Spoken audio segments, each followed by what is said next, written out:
What goes up must, finish the sentence, Julian. Go down. Go down. Yep, and if it's a rocket booster, preferably it comes down in a controlled descent, landing intact, ready for reuse. But sometimes things do go wrong, resulting in a fiery display of debris, making, look at this, for a spectacular light show in the sky, culminating in a debris field of space junk on Earth. So who are you going to call? Not Ghostbusters, right? You're going to call Chief Transportation Correspondent and self-proclaimed Space Geek, May-Kay Beeler, to tell us why it's up to the FAA to come to the rescue, May-Kay. They're going to come to the rescue, not for the cleanup. Oh. Okay. But for the investigation. All right, yeah, you know, when a mishap occurs, you know, the space agency involved isn't automatically green-lighted to move forward with another launch. An investigation must take place first. So on January 16, Blue Origin's New Glenn 1 reached orbit on its debut flight. The launch was a success, but the rocket lost its lower stage in the descent. That same day, SpaceX launched its own gigantic Starship rocket, 400 feet tall, the largest rocket ever to fly.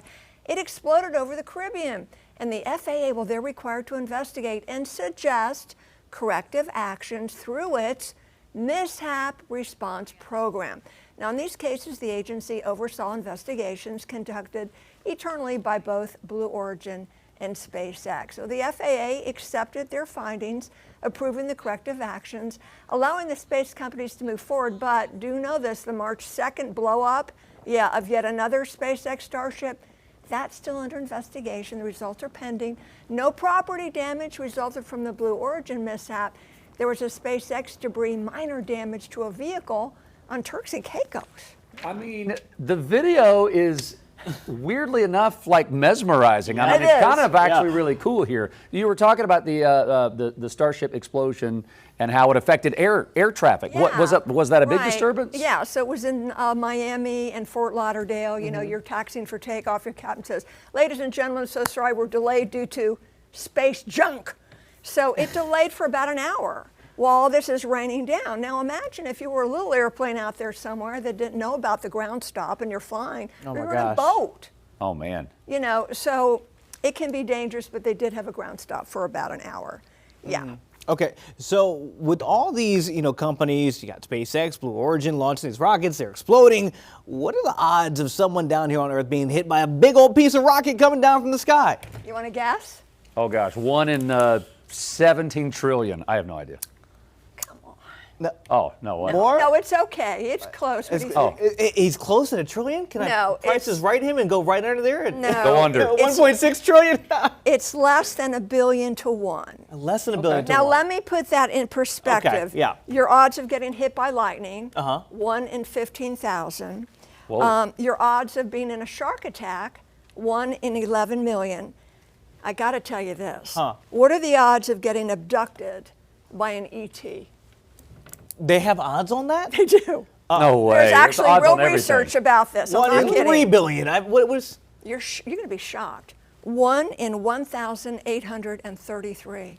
Oh. Of getting abducted So by you have better odds of getting abducted by ET than getting hit by space debris. Yes. I'm scared. Let me tell you this real quick before we run out of time. Okay. All right, Lottie Williams of Tulsa, Oklahoma. Yeah. She was hit in the shoulder while outside exercising by a piece of a Delta II rocket in 1996. The most famous fall from the sky was the ill-fated Skylab space station. Fell to Earth in 1979. The station, the size of a house, mostly burned up in re-entry, but parts of it fell in Australia. NASA was fined for littering. Wow. A piece of the International Space Station, a battery pack, fell into the roof of a Naples, Florida home, Space Shuttle Columbia, when it broke apart in 2003. A metal bracket crashed through the roof of a dentist's home, and wreckage from a Chinese rocket damaged a small city.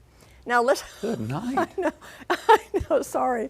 And a large, it's not funny, but it's just interesting. Right, it's bizarre. A large object re-enters the atmosphere approximately once a week.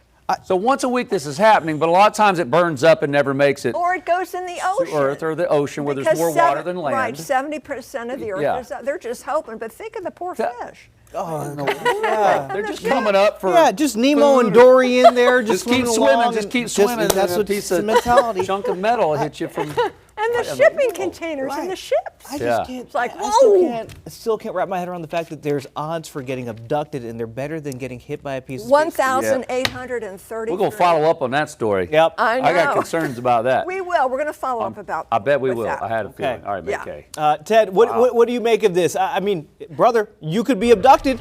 That's what I'm hearing here. She said there's a chance. There's a chance. If I go to space and I don't make it home in time for dinner, that's the why. excuse I'm giving my wife. I was You got abducted, me. baby. I was abducted.